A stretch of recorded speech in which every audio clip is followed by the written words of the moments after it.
বিদ্রোহীদের হাতে পতন ঘটল সিরিয়ার দ্বিতীয় বৃহত্তম শহর আলেপ্পোর। আবার নতুন যুদ্ধক্ষেত্র হতে যাচ্ছে সিরিয়া। ফিলিস্তিনের শনিবার ইসরায়েলের হামলায় নিহত শতাধিক। যুদ্ধবিরতি লঙ্ঘন করে দক্ষিণ লেবাননে বিমান হামলা ইসরায়েলের, নিহত কমপক্ষে 2 জন। বিটিভিউস ইনফোটেইনমেন্টে স্বাগত জানাচ্ছি, আমি সুস্মিতা দাস। আজ জানাবো প্রতিরক্ষা সংক্রান্ত গুরুত্বপূর্ণ কিছু খবর। সিরিয়ায় বিদ্রোহীদের হাতে আকস্মিক পতন ঘটল দেশটির দ্বিতীয় বৃহত্তম শহর আলেপ্পোর। আলেপ্পো পতনের ফলে বিদ্রোহীরা দখল করেছে সেখানে অবস্থিত সিরিয়ার সবচেয়ে বড় সামরিক ঘাঁটি।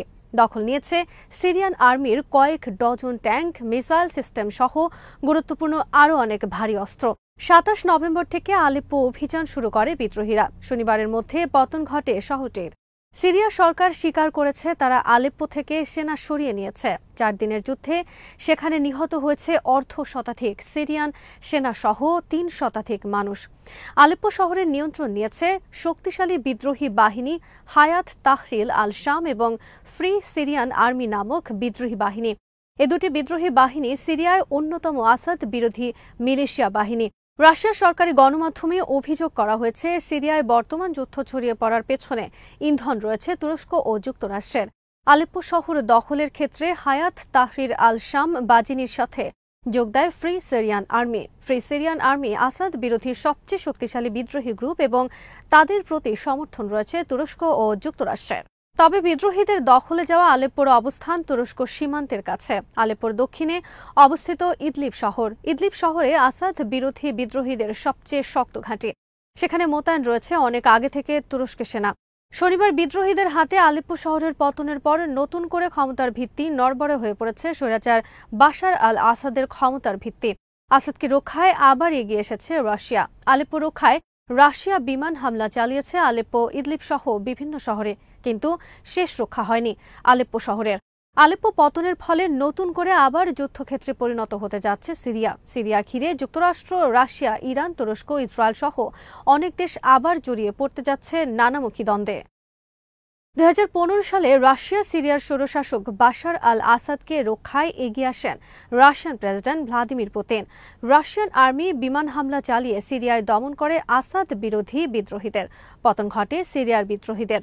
2016 সালে বিদ্রোহীদের হাত থেকে আলেপ্পোর নিয়ন্ত্রণ নেয়া বাশার আল আসাদের আর্মি। এরপর গত সপ্তাহে বিদ্রোহীরা আকস্মিক এক যৌথ অভিযান চালিয়ে আবার নিয়ন্ত্রণে নিল শহরটি।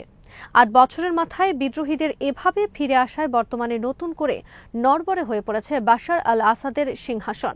সিরিয়ার গৃহযুদ্ধ আর বহুজাতিক দ্বন্দ্ব সংঘাত অবসানের লক্ষ্যে 2020 সালে যুদ্ধবিরতি চুক্তি করে রাশিয়া এবং তুরস্ক। কিন্তু সেই যুদ্ধবিরতির পর গত 27 নভেম্বর সেখানে ছড়িয়ে পড়ল আবার নতুন করে বড় যুদ্ধ।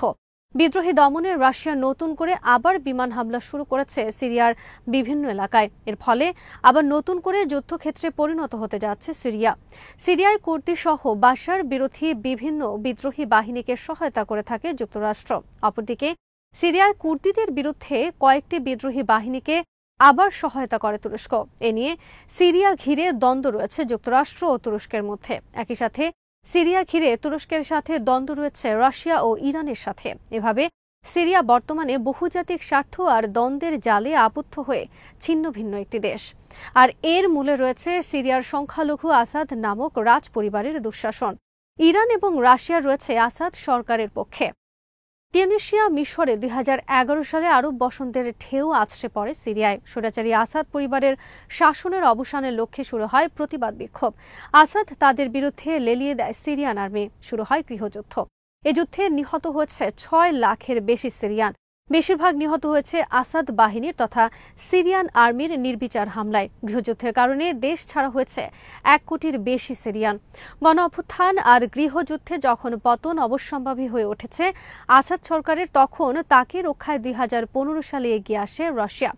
রাশিয়া নির্বিচার বিমান হামলা চালিয়ে দমন করে আসাদ বিরোধী বিদ্রোহীদের। বিদ্রোহ দমন করে আসাদকে ক্ষমতায় টিকিয়ে রাখার বিনিময়ে সিরিয়ায় বেশ কয়েকটি সামরিক ঘাঁটি স্থাপনের সুযোগ পায় রাশিয়া। এর মাধ্যমে সে নতুন করে শক্ত অবস্থান নিতে সক্ষম হয় ভূমধ্যসাগরে।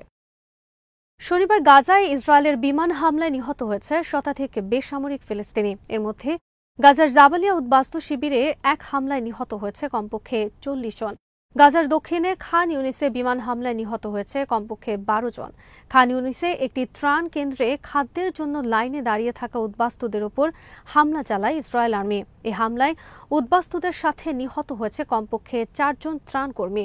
তারা সেভ দ্য চিলড্রেন এবং ওয়ার্ল্ড সেন্ট্রাল কিচেনের ত্রাণকর্মী। বার্তা সংস্থা ওয়াফার খবরে বলা হয়েছে, জাবালিয়া উদ্বাস্তু শিবিরে হামলার ফলে বিধ্বস্ত ভবনের নিচে চাপা পড়ে রয়েছে অনেক ফিলিস্তিনি। ফলে শনিবার জাবালিয়া ক্যাম্পে হামলায় বাড়তে পারে মৃত্যুর সংখ্যা। মিশরে যখন হামাস ইসরায়েল যুদ্ধবিরতির জন্য আলোচনা শুরু হয়েছে, তখন ইসরায়েল চালিয়ে যাচ্ছে গাজায় এ ধরনের গণহত্যা। শনিবার হোয়াইট হাউসের এক বিবৃতিতে বলা হয়েছে, হামাস যদি তাদের হাতে থাকা ইসরায়েলি ও আমেরিকান বন্দীদের মুক্তি দেয়, তাহলে আগামীকালই যুদ্ধ বন্ধ হয়ে যেতে পারে। শনিবার হামাস তাদের কাছে থাকা একজন আমেরিকান ইসরায়েলি সেনার ভিডিও প্রকাশ করে। 20 বছর বয়সী এই আমেরিকান ইসরায়েলি সেনা প্রধানমন্ত্রী বেঞ্জামিন নেতানিয়াহু এবং যুক্তরাষ্ট্রের নবনির্বাচিত প্রেসিডেন্ট ডোনাল্ড ট্রাম্পের প্রতি অনুরোধ জানান তাদের মুক্তির জন্য প্রয়োজনীয় পদক্ষেপ নিতে। একই সাথে তিনি ইসরায়েলিদের প্রতি আহ্বান জানান তাদের মুক্তির জন্য রাজপথে প্রতিবাদ অব্যাহত রাখার। 20 বছর বয়সী এ বন্দী ট্রাম্পের প্রতি অনুরোধ করে বলেন, বাইডেন প্রশাসন ইসরায়েলকে যে অস্ত্র দিচ্ছে সেই অস্ত্রেই মারা গেছেন অনেক বন্দী। আপনি ইসরায়েলকে অস্ত্র দেবেন না বাইডেন প্রশাসনের মতো। শনিবার এই ভিডিও প্রকাশের পরই হোয়াইট হাউসের পক্ষ থেকে বিবৃতি দিয়ে বলা হয়, হামাস সব বন্দীদের মুক্তি দিলে সাথে সাথে যুদ্ধ বন্ধ হয়ে যেতে পারে।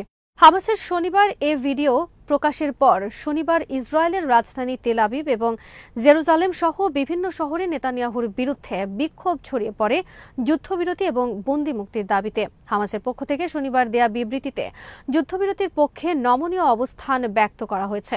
হামাস বলেছে, কায়রোয় চলমান আলোচনায় যুদ্ধবিরতির সব উপায় নিয়ে তারা ইতিবাচক সিদ্ধান্ত নিতে প্রস্তুত। এদিকে রিপাবলিকান দলের প্রভাবশালী সেনেটর লিন্ডসে গ্রাহাম শুক্রবার গণমাধ্যমকে দেয়া এক সাক্ষাৎকারে বলেছেন, ট্রাম্প ক্ষমতা নেয়ার পর গাজায় যুদ্ধবিরতির উদ্যোগ নেবেন এবং বন্দীদের মুক্তির ব্যবস্থা করবেন।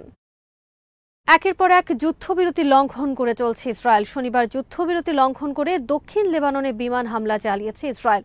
এতে নিহত হয়েছে কমপক্ষে 2 জন, আহত হয়েছে আরও অনেক লেবানিজ। যুদ্ধবিরতির পর এলাকায় ফিরে আসার পর নতুন করে জীবনের নিরাপত্তাহীনতা দেখা দিয়েছে দক্ষিণ লেবাননের মানুষের। ইসরায়েল অভিযোগ করেছে, হিজবুল্লাহর হামলার পাল্টা হিসেবে তারা বিমান হামলা চালিয়েছে। হিজবুল্লাহ অভিযোগ করেছে, ইসরায়েলি শুরু থেকে হামলা চালিয়ে যাচ্ছে যুদ্ধবিরতির পরও এবং একের পর এক উস্কানি দিচ্ছে যুদ্ধবিরতি অকার্যকর করার জন্য। দক্ষিণ লেবাননে ইসরায়েল আর্মি শনিবার কয়েক দফা বোমা হামলা চালায় ড্রোন বিমান থেকে। গত 27 নভেম্বর থেকে হিজবুল্লাহ ইসরায়েল কার্যকর হয়েছে যুদ্ধবিরতি। লেবাননের পাশাপাশি শনিবার ইসরায়েল যুদ্ধবিমান থেকে হামলা চালিয়েছে সিরিয়ায় লেবানন সীমান্তে। ইসরায়েলের অভিযোগ, লেবানন সীমান্তে সিরিয়ার অভ্যন্তরে হিজবুল্লাহর একটি সামরিক ঘাঁটিতে হামলা চালিয়েছে তারা। ওই ঘাঁটি থেকে হিজবুল্লাহ অস্ত্র আনছিল লেবাননে। ইসরায়েল আর্মির বিবৃতিতে বলা হয়েছে, 14 মাসের যুদ্ধে ইসরায়েল লেবাননে হিজবুল্লাহর 12,500 লক্ষ্যবস্তুতে বিমান এবং ড্রোন হামলা পরিচালনা করে। আজ এখানেই শেষ করছি। সমরাস্ত্র, প্রতিরক্ষা ও কূটনীতির নানা তথ্য জানতে চোখ রাখুন বিডিভিউজ ইনফোটেনমেন্টে। চ্যানেলটি ভালো লাগলে সাবস্ক্রাইব করুন, সংযুক্ত থাকুন আমাদের ফেসবুক পেজে।